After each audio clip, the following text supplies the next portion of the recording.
This is it, gentlemen. H-hour is set for 06 deliberative. Expect heavy resistance on the beaches, but remember your training.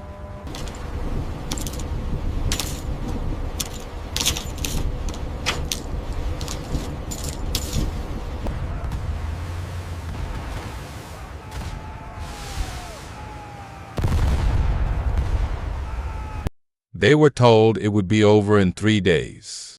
In the cramped, humid wardroom of the transport ship, the air felt thicker than the cigarette smoke that hung under the low ceiling. Young Marines packed shoulder to shoulder listened to the division commander speak, some with arms folded, some with helmets resting on their knees.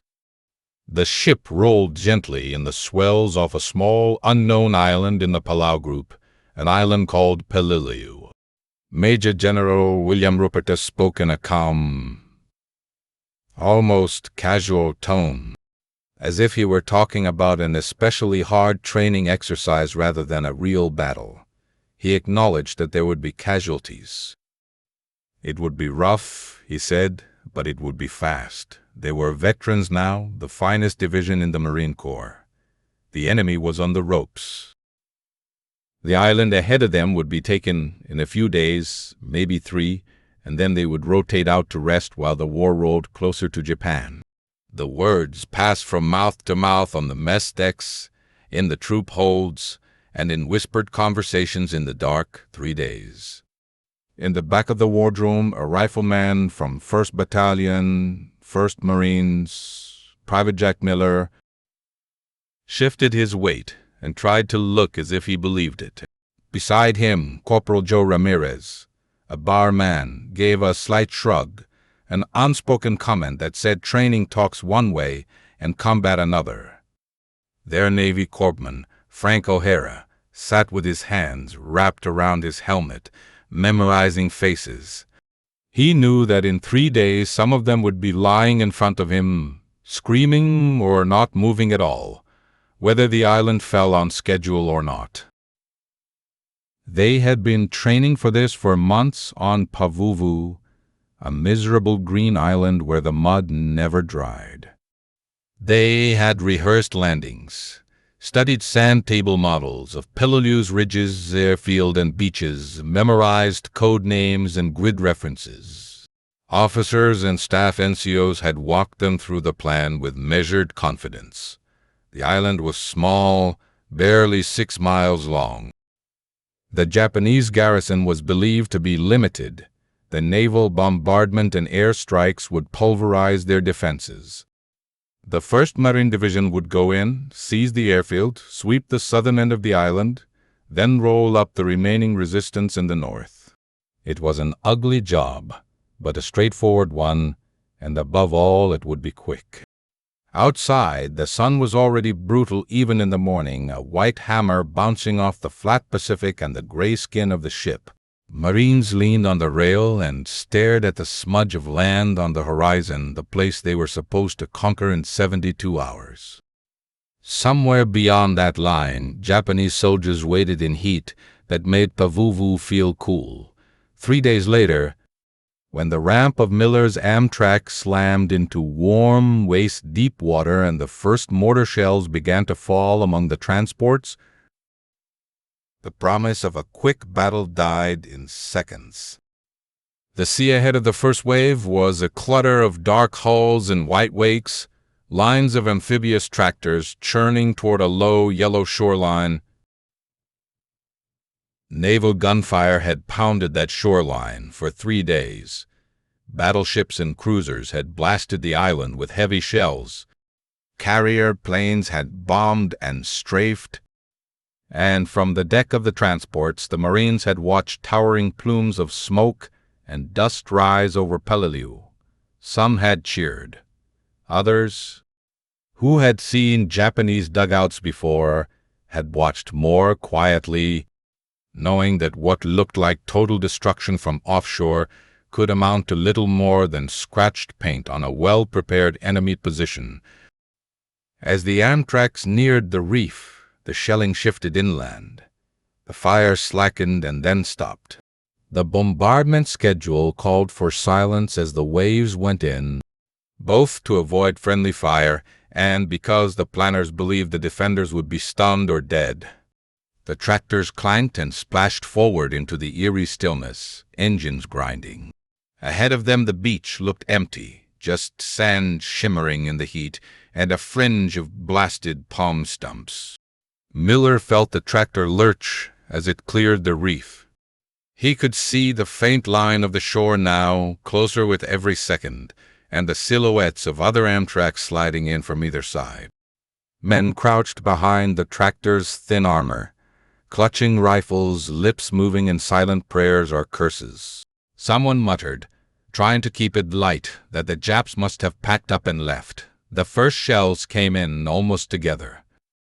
From under the heights at each flank of the beach, from low coral promontories whose full shape had been invisible from the sea, steel doors slid aside and Japanese gunners went to work. They had been ordered to hold their fire until the assault waves were within easy range, preserving every gun and shell for maximum effect.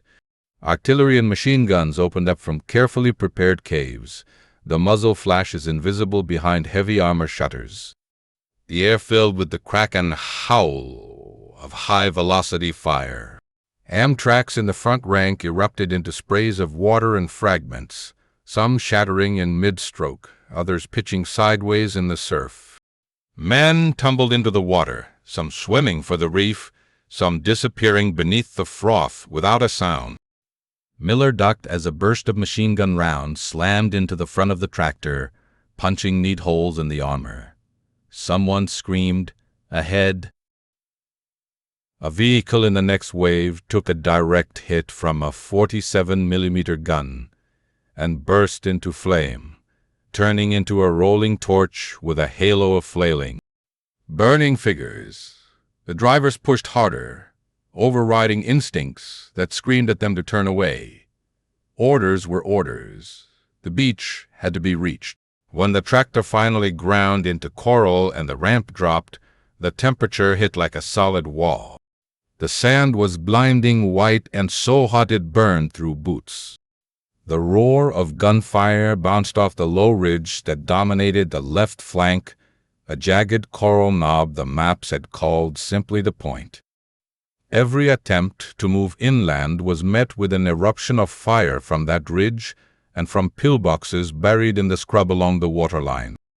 The promised softening by naval guns seemed to have left the main defenses untouched. The 1st Marine Regiment, landing to the north, found itself pinned almost at once. The point raked white beaches 1 and 2 with enfilade fire, and men who tried to cross the narrow strip of open ground between water and scrub went down in heaps.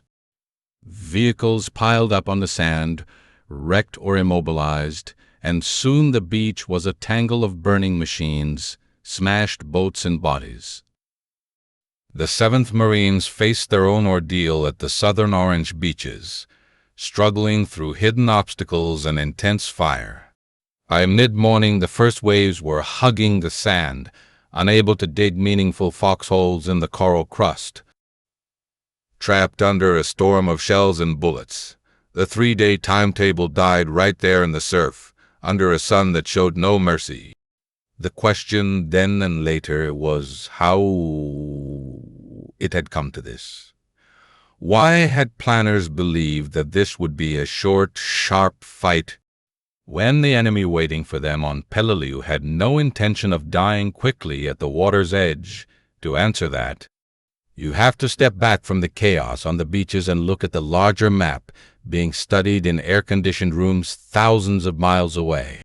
By mid-1944, the United States had fought its way across the Central Pacific, capturing Tarawa, Kwajalein, Saipan, Tinian, and Guam.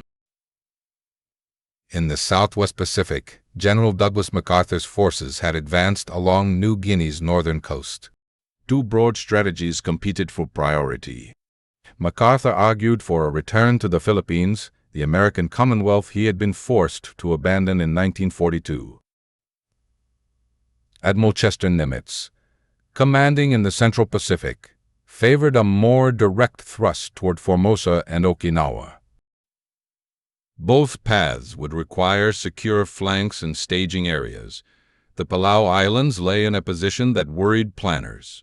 From airfields on Peleliu, Japanese aircraft could threaten any move toward the southern Philippines. Early in 1944, when the campaign schedules were drawn up, those airfields seemed like serious threats. Operation Stalemate II, the seizure of Peleliu and nearby Angkor, was conceived as a protective move, neutralizing Japanese air power in the Palouse and providing bases to support MacArthur's return to the Philippines. The 1st Marine Division, veterans of Guadalcanal and Cape Gloucester, was assigned to take Peleliu's single airfield and secure the island. They would be supported by the Army's 81st Infantry Division, which would capture Angkor and remain in reserve. The planners saw the operation as costly but necessary, a difficult yet manageable fight. Intelligence estimated roughly 10,000 Japanese troops on Peleliu.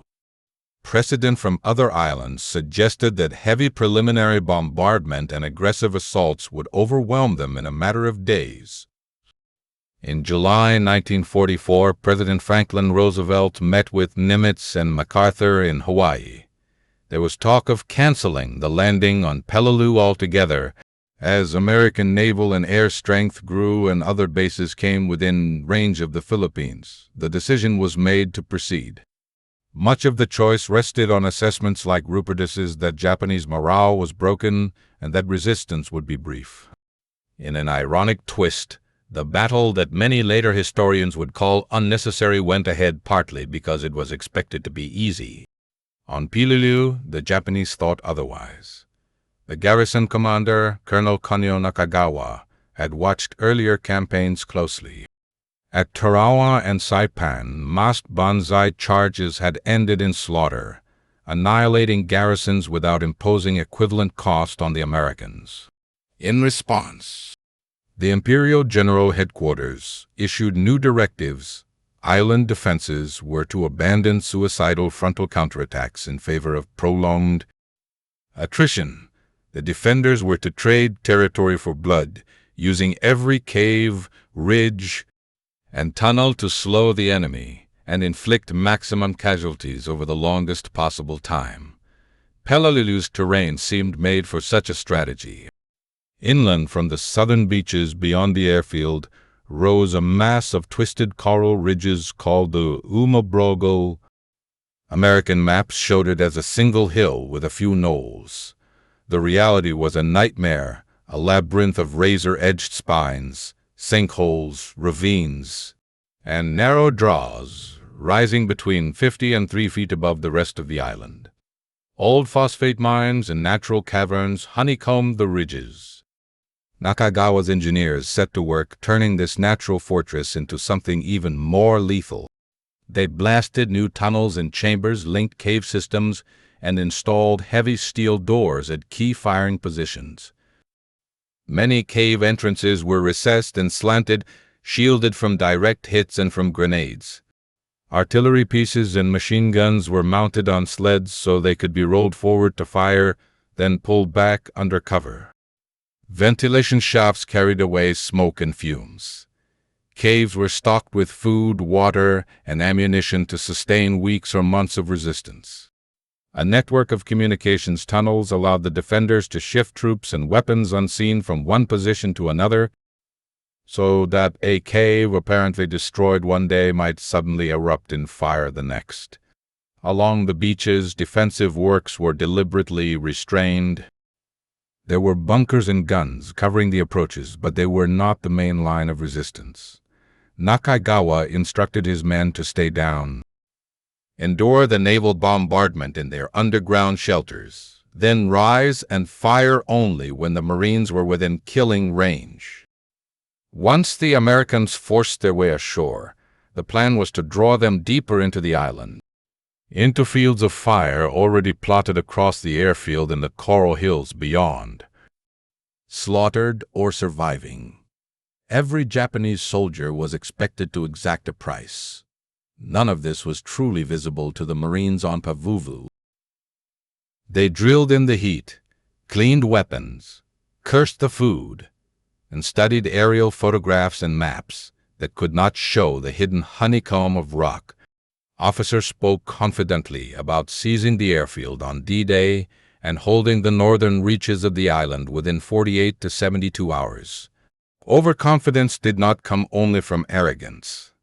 It came from what the Americans knew of Japanese tactics up to that point, from the apparent success of their bombardments elsewhere, and from the assumption that brute force and firepower would always be enough. For many of the men who would fight on Peleliu, this would not be their first landing. Miller had gone ashore on Cape Gloucester and remembered the stench and confusion, the way everything seemed to go wrong, no matter how carefully it had been planned. Ramirez had fought on Guadalcanal, where supply shortages and disease had nearly killed them before the Japanese did.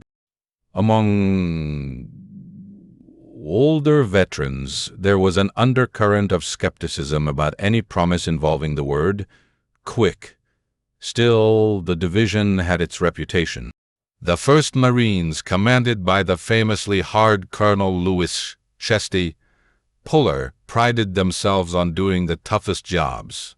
The 5th and 7th Marine Regiments, battle-hardened and well-led, expected to deliver again.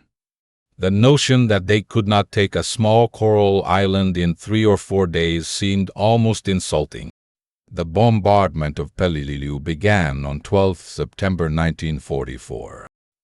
Battleships like Pennsylvania and Maryland, cruisers and destroyers closed the island and gave it everything they had. Shells churned up the airfield, blew apart visible concrete structures, and knocked down trees in clouds of splinters. Carrier aircraft swooped in to drop bombs and strafe. From offshore it looked total. But inside their bunkers and caves, Japanese defenders waited out the storm. Many of their positions were too deeply buried or cleverly sited to be scratched by anything short of a direct hit. On the ships, Marines watched the islands being pounded and were told again that the resistance would be light, the enemy stunned. And then at 08:32 on 15th of September, they found out otherwise. Pinned on the beach under fire from the point and other positions on the northern flank, the 1st Marines paid heavily for every yard. Attempts to rush and silence those guns turned into small battles of their own, fought over fractured coral and scorched sand. On the southern beaches, the 5th and 7th Marines struggled through obstacles and mines, trying to reach the relative cover of the scrub. LVTs and Duckwa burned, their ammunition cooking off, in chains of detonations that sent men scrambling for cover that did not exist. Among the smoking wrecks lay crates of water that had been meant for the landing force, now shattered and spilling into the sand. Miller and his squad found themselves flattened behind a low lip of coral that barely shielded their helmets. Bullets snapped over their heads and kicked up puffs of dust. The heat was murderous. Sweat ran into their eyes and soaked their dungarees, but they barely had the nerve to raise their heads long enough to wipe their faces. Every attempt by a squad or platoon to stand and move inland drew a storm of fire. For hours, the battalion's world shrank to that strip of white hell between the tide line and the first scrub. By noon, many companies were already down to half strength. Casualties had to be dragged back under fire to improvised treatment points on the sand, where corpsmen worked in conditions that were close to hopeless. O'Hara crawled among the wounded, pressing bandages into shattered limbs and necks, injecting morphine, marking foreheads with the telltale so others would not overdose them. He yelled for more water and got nothing. The canteens they had brought ashore were almost dry. The order came down from regiment they had to get off the beach or die on it. Under covering fire from tanks that somehow made it ashore, and supported by direct naval gunfire as close as the ships dared bring it, the Marines began piecemeal rushes toward the interior. They crawled and ran through sand that offered no cover, over ground littered with bodies and metal, into a zone where the air seemed to pulse with heat and noise. Some made it into the scrub, only to find that every fold of terrain was registered for artillery and mortar fire. Others did not make it at all. The plan had called for the 5th Marines to seize the airfield on D-Day or D+1.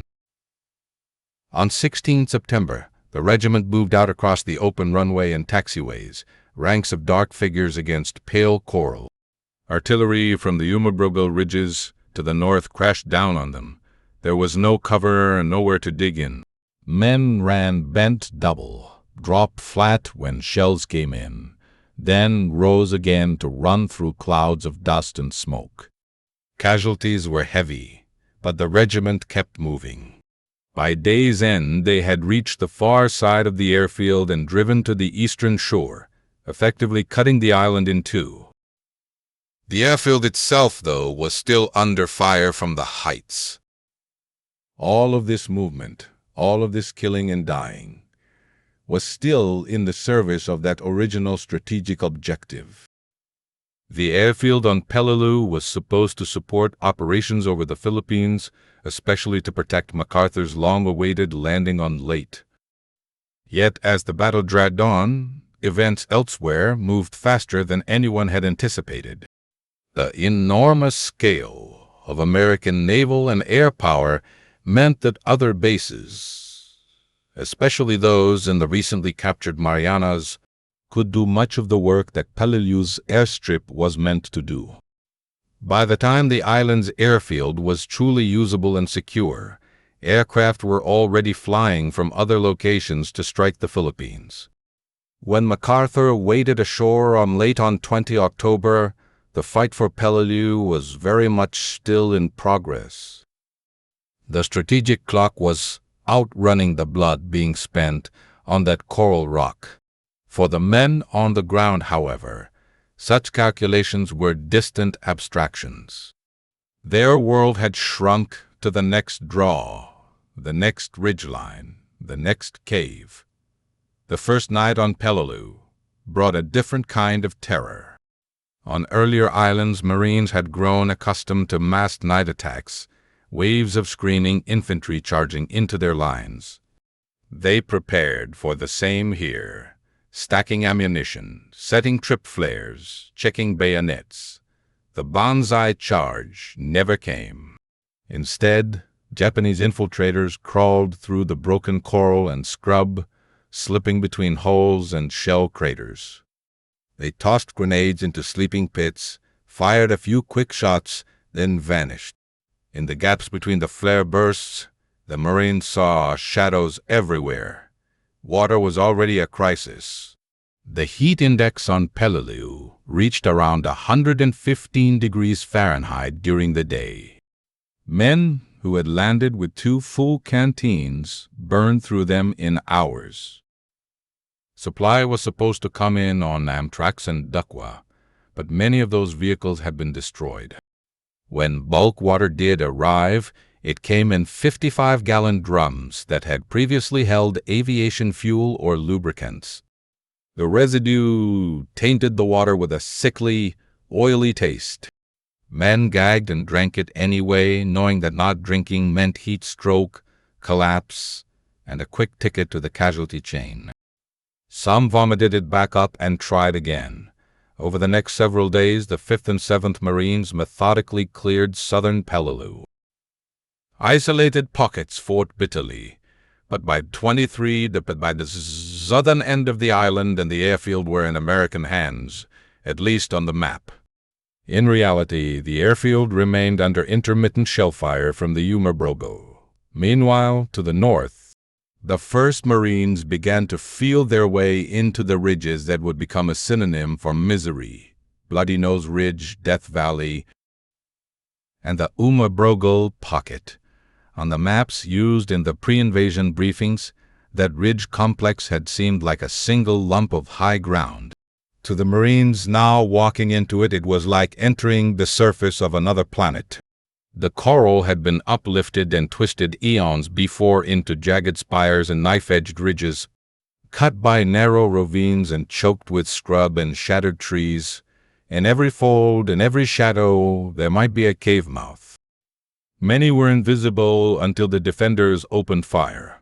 Miller's company was ordered to take one of the lesser knolls on the flank of Bloody Nose Ridge. They moved out in column along a narrow draw, the sides steep and close.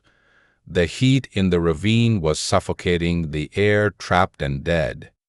Halfway up, machine gun fire ripped into them from above and behind.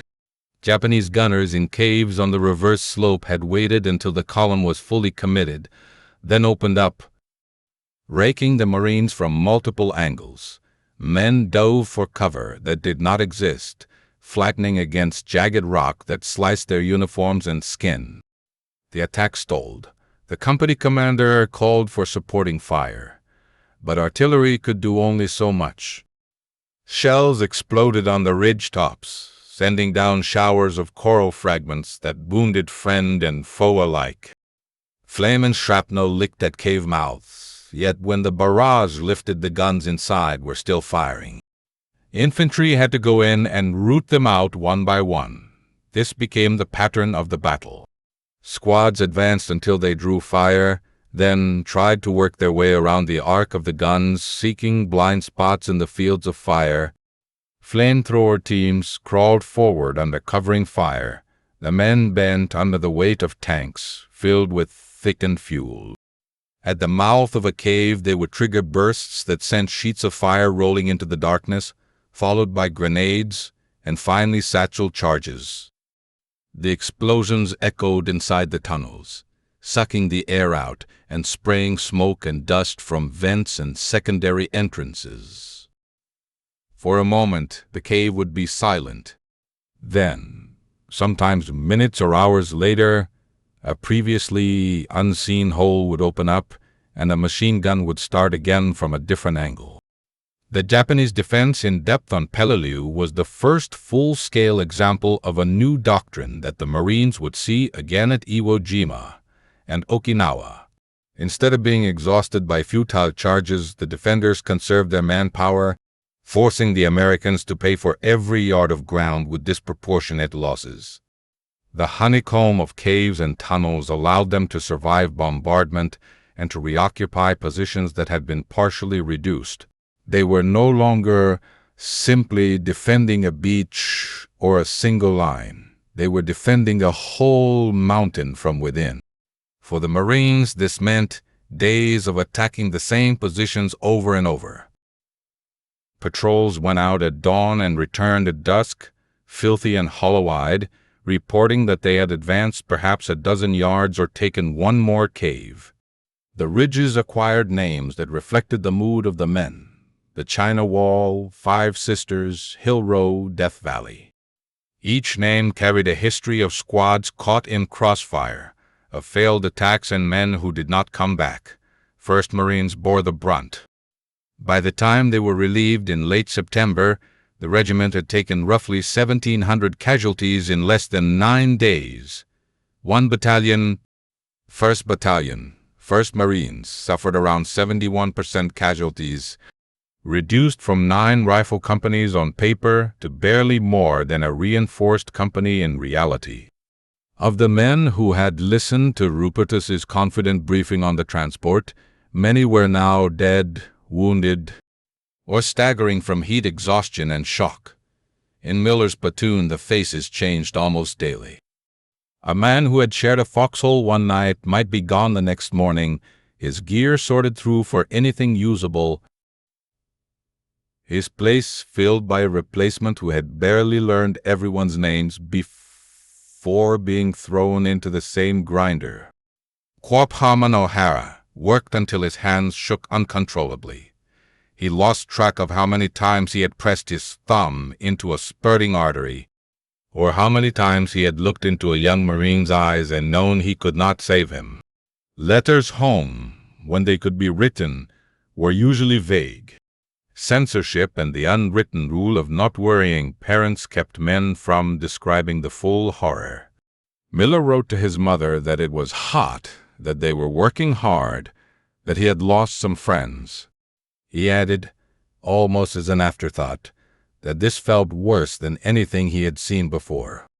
In later years, veterans would struggle to explain why Peleliu, a battle overshadowed by better-known names, stayed so vivid in their nightmares. One Marine later called it the closest thing to a corner of hell that he had ever walked through.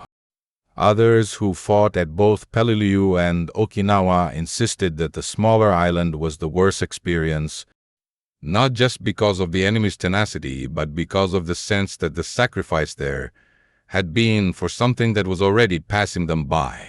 In mid-September, while 1st Marines were still locked in Omerbrogal, the Army's 81st Infantry Division went ashore on nearby Angor. Their battle, though difficult, did not have the same surreal concentration of suffering as Peleliu. The plan had been for the Wildcats, as the division was known, to remain there as a reserve and to secure other islands in the group. But reports from Peleliu were alarming. Casualties in the 1st Marine Division were far higher than expected, and the ridges showed no sign of falling quickly. Higher command intervened. Lieutenant General Roy Geiger, commanding 3 Amphibious Corps, requested that elements of the 81st be shifted to Peleliu to relieve the exhausted Marines. It was an admission that Rupertus's timetable, and perhaps his entire confidence in a rapid victory, had been catastrophically wrong. It was also a quiet rebuke to the assumption that a single division, no matter how veteran, could overcome such defenses in 3 days. On the 23rd of September, soldiers of the 321st Regimental Combat Team of the 81st Division landed on Peleliu's northern beaches. For the men of 1st Marines, who watched soldiers in fresh uniforms coming ashore, it was a bittersweet sight.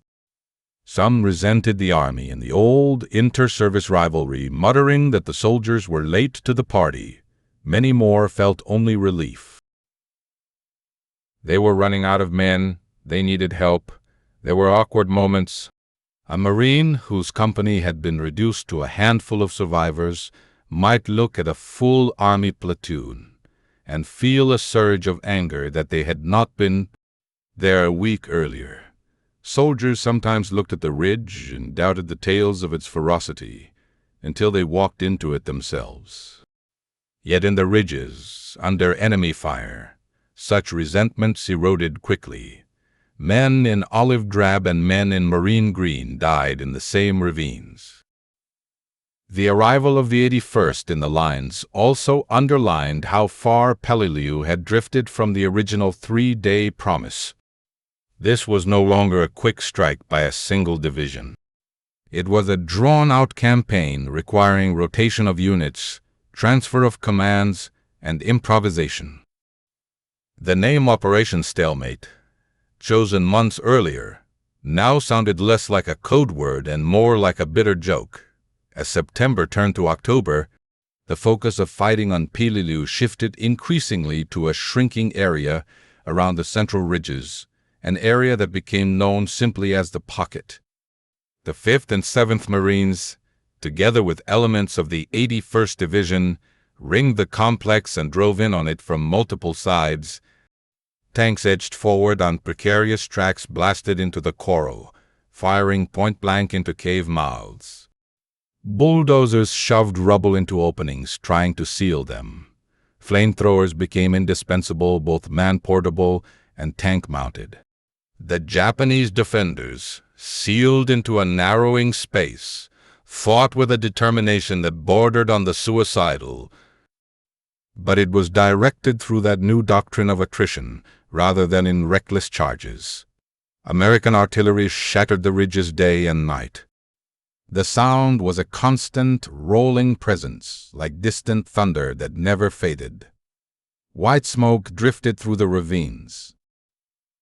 The smell of high explosive mixed with the stench of unburied bodies, both human and animal, and with the sour reek of unwashed men and their latrines. Flies swarmed on anything that did not move. Marines and soldiers slept sitting up in their shallow scrapes, too tired to care about the insects crawling over their faces. Psychological strain grew with each day. The enemy was seldom seen clearly. A muzzle flash here, a fleeting figure in a cave mouth there. A man might be killed by a bullet fired from 100 yards away through a slit the width of a hand. The impression was of being hunted by ghosts inside the rock. Every time a unit thought it had cleared the last cave in a sector, another position would open up. It seemed endless. Under this pressure, small acts of humanity took on disproportionate weight. A chaplain made his way to the front lines carrying a haversack full of communion wafers and cigarettes. Someone found a case of warm beer that had somehow survived and shared it among a platoon. A mail sack arrived, thick with letters that had been chasing men across the Pacific, and for a few minutes the coral ridges were filled with voices reading hastily scribbled news from Kansas, New York, Texas, and California. At night, when there was a lull, men talked in low voices about home and about what would come next. Rumors filtered through about MacArthur heading back to the Philippines, about big battles being fought somewhere called Leyte Gulf. It dawned on some that the operation they were still bleeding for might have already been overtaken by events. The airfield behind them, with its pierced steel planking and its revetments, remained under sporadic shell fire, and aircraft based elsewhere were already ranging far beyond anything Peleliu could reach. The sense of a mission that was both urgent and vaguely outdated at the same time added a peculiar bitterness to the fatigue. On the Japanese side, the situation was not much better, though it remained largely invisible to the Americans. Nakagawa's garrison, originally around 10,000 strong with supporting laborers and airmen, had been ground down relentlessly. Food and water inside the caves were running low. Medical care was rudimentary at best. Wounded men lay in the darkness, listening to the explosions outside and the scrape of boots in the tunnel dust. Yet as long as ammunition remained and orders came from the regimental headquarters cave, they continued to resist. By late October, organized resistance outside the pocket had largely ceased. Around the end of the month, Colonel Puller and his 1st Marines were finally pulled off the line and evacuated. The regiment was a shadow of what it had been. The entire division, in fact, was so badly mauled that it would not see action again until the invasion of Okinawa in April 1945. The National Museum of the Marine Corps would later describe Peleliu as the bitterest battle of the war for the Marines. And many veterans agreed with that harsh assessment. The fighting did not end with the Marines' departure. The 81st Division, which had already taken casualties clearing the northern part of the island, now took the lead in reducing the pocket. Their soldiers, many of whom had not fought on earlier islands, now entered the same maze of coral and caves that had broken the 1st Marines. Slowly, methodically, they advanced, measuring progress in yards. Tactics evolved. Artillery observers drew detailed maps of the cave systems as they were discovered, noting interconnections and likely lines of retreat. Engineers developed methods to pump fuel into caves and ignite it, creating fuel-air explosions that were more effective than simple flamethrower blasts. Bulldozers operated under covering fire to seal cave mouths with tons of rock, while demolition teams placed charges to collapse ceilings. Each method posed dangers. A bulldozer driver was an obvious target, perched high and exposed. Flamethrower operators were priority marks for Japanese snipers. Demolition men had to get close enough to place charges, often within a few yards of an unseen enemy. Colonel Nakagawa reportedly sent a final radio message to higher command in late November, declaring that his duty on Peleliu was done and that he was about to die with his men. Shortly thereafter, he burned regimental colors and committed ritual suicide. His surviving soldiers, cut off from any hope of relief, continued to fight on in isolated pockets until they were killed or took their own lives. Only a tiny handful surrendered. In total, out of roughly 10,900 Japanese personnel on Peleliu, about 202 became prisoners of war. The rest were killed. The Americans finally declared Peleliu secure on 27th of November 1944. From the first landings on 15 September to that day, 74 days had passed. The battle that was supposed to last 3 or 4 days had stretched into more than 2 months of grinding attrition. Operation Stalemate 2 had lived up to its name. The cost was staggering for such a small patch of ground. The 1st Marine Division suffered more than 6,500 casualties in about a month of combat, over 1/3 of its total strength. The Army's 81st Division incurred roughly 3,300 casualties of its own during its time on the island. Combined, the American forces lost thousands of dead and wounded to secure a place that many would soon argue had never been worth the price. Japanese losses were near total. The ratio testified both to the ferocity of the defense and to the effectiveness of the new cave-based strategy. It was later calculated that the Americans had expended over 1,500 rounds of ammunition for every Japanese defender killed, including millions of rifle and machine gun rounds, over 100 .0000 mortar shells, and vast quantities of grenades and explosives. For the individual Marine or soldier, those numbers were abstractions. The cost of Peleliu was counted in faces, memories, and scars. Years after the war, veterans would gather at reunions and speak of the battles they had seen. Many had also fought on Cape Gloucester, Okinawa, Tarawa, or in the European theater. Yet when the conversation turned to Peleliu, a hush often fell. One veteran, interviewed in old age, said that Peleliu was the only place where he had ever doubted he would get out alive. Another described the island as a place where the heat, the thirst, the invisible enemy, and the uncertainty about why they were there combined into a unique kind of ordeal. What made Peleliu feel different was not only the brutality of the fighting but the sense that the battle's purpose had blurred even as it continued. When the division had sailed from Pavuvu, the mission had been clear: seize an airfield essential to the coming campaign in the Philippines. By the time the ridges were being fought over cave by cave, MacArthur had already waded ashore at Leyte, backed by powerful carrier groups and heavy bombers flying from islands far beyond Peleliu. The war had moved on. Peleliu had become a sideshow that still consumed flesh and blood daily.